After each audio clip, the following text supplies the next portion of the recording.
Uy, looks yummy. Ano yan, lalaki yan. Sarap niyan.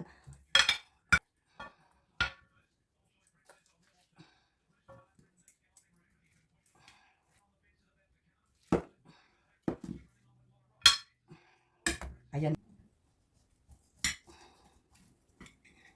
Uy, yummy. Ayan, guys. Look at that. Ito na ang ating egg chicken balls, guys. Ayan. Tikman natin. Sarap.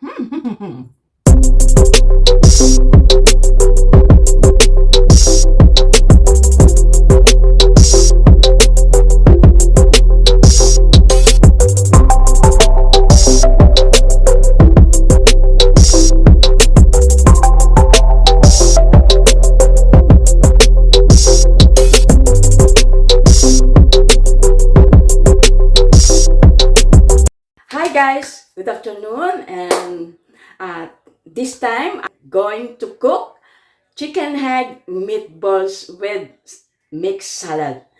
At ipakikita ko sa inyo kung paano ko ginawa itong napakasarap nito. Simpleng recipe, pero affordable sa inyong lamesa, affordable sa inyong bulsa, at magugustuhan ng inyong mga anak. Siguradong magugustuhan ng inyong mga anak o ng inyong mga pamilya. At itong ginawa kong ito guys, ay pwede rin yung pangnegosyo. At tara, samahan nyo ko kung paano gagawin natin ito. Ito na, meron po tayong 350 grams na breast chicken na skinless na po. At ating iwa-hiwain lang ng pakudrado or cubes. At ating iiwahin ng ganito. Ayan, o diba? At pagkatapos po nating iniwa-hiwa ito, ay ating pong ibiblender or igigilingin kasama ng ating sibuyas. Yan lang po ang ilalagay natin, sibuyas at saka itong chicken breast. Ayan po. At abang ating iniwa-hiwa itong ating chicken breast, mega shoutout po sa inyong lahat, sa lahat ng mga subscribers ko, sa lahat ng mga super chatters ko, sa lahat ng mga super thanks ko, at sa lahat ng mga members ko at mga kaibigan, mga pamilya. Happy New Year po sa inyong lahat. At ayan, eto na po, tapos na po. At pagkatapos balatan natin ang ating isang sibuyas. Ayan, at pagkatapos iwahiwain lang din natin siya ng pakudrado at ihahalo natin po siya sa ating gigilingin na chicken meat breast. Ayan po. At eto na, tapos na natin hiniwa-hiwa po yung sibuyas natin. Pagsamasamahin natin at ilagay po natin sa blender. At atin na po siyang ibiblender. Kung kayo po ay merong giniling na manok o giniling na karning baboy o karning baka, ay pwede rin po dito. Kaya lang po ako kasi gusto ko chicken. Kasi ang partner ko po, mas gusto niya yung chicken. Ayan, igigilingin na po natin siya. Paano kung wala akong manok? Pwede rin po kahit isda, kahit karning baboy, pwede po. Kahit ano pong giniling, pwede po ninyong gawin dito. O ayan. Ayan, malapit na po siya at pagkatapos natin po siyang giniling, ay ilagay po natin siya sa isang bowl at atin pong sasangkapan. Lalagyan po natin siya ng seasoning.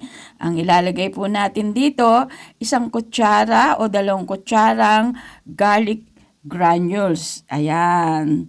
At pagkatapos nating nilagyan ng garlic granules, lalagyan din po natin siya ng garlic herbs, lalagyan natin siya ng black pepper or pamintang durog, at lalagyan natin ng 1/4 teaspoon ng asin at 1 tablespoon ng paprika. At i-sprinkle po natin yung paminta at pagkatapos 1 kutsarang paminta pala at i-sprinkle po natin yung nutmeg. Ayan, meron po din siyang nutmeg, paprika at garlic herbs. Kompleto po ito ng seasoning at ayan, pagkatapos lalagyan natin siya ng 1 tablespoon of olive oil at 1 tablespoon of ano po ito, oyster sauce. Ay, oyster sauce guys. At pagkatapos i-mix lang natin ng ganito guys. Ayan. At pagkatapos po ay iset aside muna natin pagkatapos natin siyang minix well na para po ma-incorporated po lahat yung ingredients niya, kailangan haluin nating maigi. Ayan. At pagkatapos po ay iset aside natin siya. Ayan. At meron po tayong 4 na itlog dito na nilaga na natin at ibabalat na natin siya. Siyempre, hindi po pwede ilagay yan sa karne na may balat. O, diba? Char! At habang tayo nagbabalat, pwede natin siyang kataan. You fill up my senses like a night in a forest. Ayan, balatan po natin. 4 na itlog po yung nilaga natin dyan. Alam niyo po ba, ang itlog ay napakadaming bitamina sa ating katawan. Ito ay yung tinataglay na potassium, vitamin A. Ayan.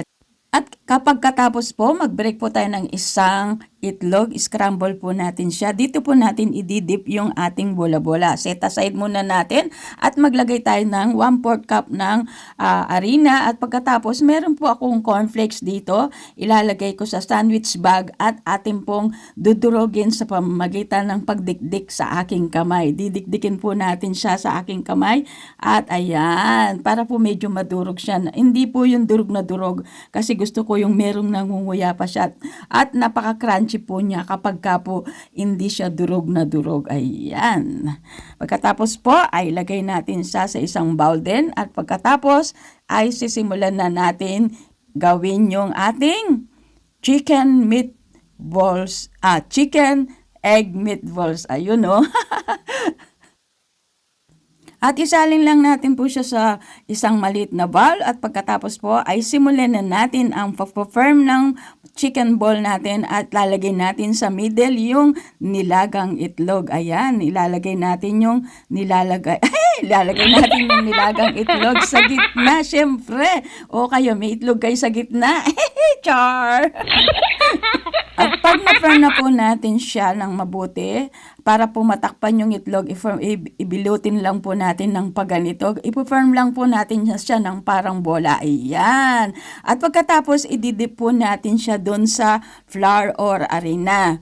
Pagkatapos po ng harina, ilalagay naman natin siya sa itlog. Ayan.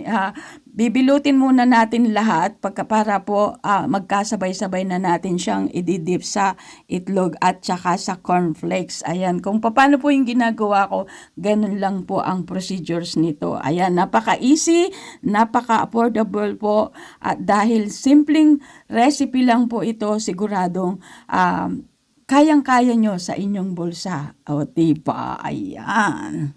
Naku, ang sarap nito, panigurado, magugustuhan ng mga bata ito at pwede rin pong pambawon sa mga anak nyo to. Kung may 2 kayong anak, yung isa ay pwede na pong pag-atihin yan at kung medyo matakaw naman, syempre, isa lang, pwede na.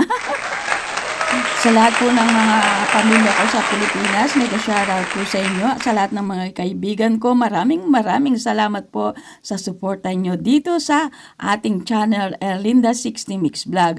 At kung hindi pa po kayo nakasubscribe sa channel ko, please subscribe Erlinda 60 Mix Vlog. At kung pwede rin nyo pong suportaan ang ating Facebook, okay lang, follow pa more. Ika nga. Ayan, ayan, malapit na po nating matapos. Sabi nila, paano kung walang cornflakes? Pwede rin po yung breadcrumbs guys na ilagay dito. Kaya lang dahil meron naman akong cornflakes, alay, napuling na naman po siya ng 60 Mix Vlog. Kung wala kayong cornflakes, ay po pwede rin naman po yung breadcrumbs. So ayan, malapit, tapos na po siya. Ayan, kangira pala pag nabubulol ka talaga. Matanda na kasi! At ayan guys, natapos na natin siyang i-firm ng ball. Paliguan natin siya ng harina. Pulbusan mo ng harina, kagaya ng pagpubulbus mo. Ayan. At eto po, pagkatapos niyan guys, ilagay natin siya sa in-scramble nating egg. Ayan. Nagkamali ako ng ating paglalagay sa bowl. Dapat pala sa plato natin siya nilagay para madali nating makuha. Kasi eto, tingnan nyo, hirap na hirap ako nakuhanin siya. Ayan guys. At pagkatapos ay i-spread natin siya sa ating cornflakes or breadcrumbs. Ayan, naku, tingnan ninyo guys, ang ganda ng itsura, hindi pa man naglalaway na ako. Ayan, ito po guys ay hindi natin ifa-fried or i-air fryer. Ang gagawin po natin dito ay para hindi maggastos sa mantika, i-oven natin. Kung wala kayong oven, pwede sa air fryer, at kung wala kayong air fryer, pwede rin sa oven. Mas gusto ko po siya na i-oven ko lang siya or i-bake ko lang po siya para po tipid sa mantika at hindi siya masyadong ma-cholesterol. O, diba? Ayan. May ibang technique na naman. At kapag katapos po natin na dip na lahat siya guys, i-oven natin siya ng 175 centigrade Fahrenheit ng mga 45 minutes po. Ayan. At be sure guys na ang inyong lalagyan ay merong konting oil yung ating bake pan para po hindi dumikit yung ating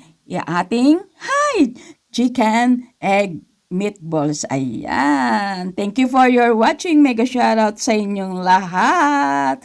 Love, love, love. Ayan.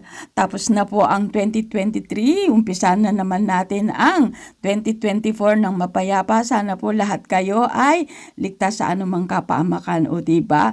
At lagi tayong manalig sa Diyos na sana ang buong 2024 ay ating malampasan ang lahat ng anumang klaseng pagsubok. Ayan na. Luto na siya. Ay! Ilalagay pa lang pa natin sa oven po yan. Ayan.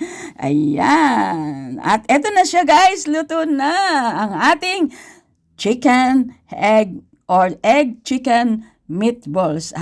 Uy, looks yummy ang ating egg chicken balls. Ayan. Uy, ang lalaki. Ang sarap niyan. Oops. At lalagyan po natin siya ng ating mixed vegetable salad na ating ginawa. At ito po yung katerno niya, mixed vegetable salad. Ayan, naku, napakasarap nito guys. At ayan na ang ating chicken egg or egg chicken meatballs with our mixed vegetable salad. Ito na po siya guys at bon appetit. For sure magugustuhan ng inyong pamilya pag ganitong klase ang inyong iapag sa inyong lamesa. At ito na, iwain natin siya. Tingnan natin kung anong itsura niya. Ayan, naku po, wow, ang ganda niya guys. Look at that, so yummy. Ayan na, ang ating masarap na chicken egg meatballs at ating pong titikman siya. Yummy, yummy. Ayan, tikman na natin. Ayan na. Ayan, yummy, yummy. Ayan guys, kung gusto nyo pong gayahin itong ating recipe, pwede po natin siyang ilagay yung ating recipe sa description at pwede nyo rin po siyang gayahin. O tara na, kainan na tayo. Bon appetit. Thank you for your watching guys. Love, love, love. Ito na guys, ang ating nilutong egg chicken balls with mixed salad. Ayan guys, at napakasarap nito guys. Tara, try nyo na ang ating egg chicken or chicken egg meatballs. Ayan, tara na, kain na tayo. Thank you for your watching. Bon appetit. Bye-bye. Mama.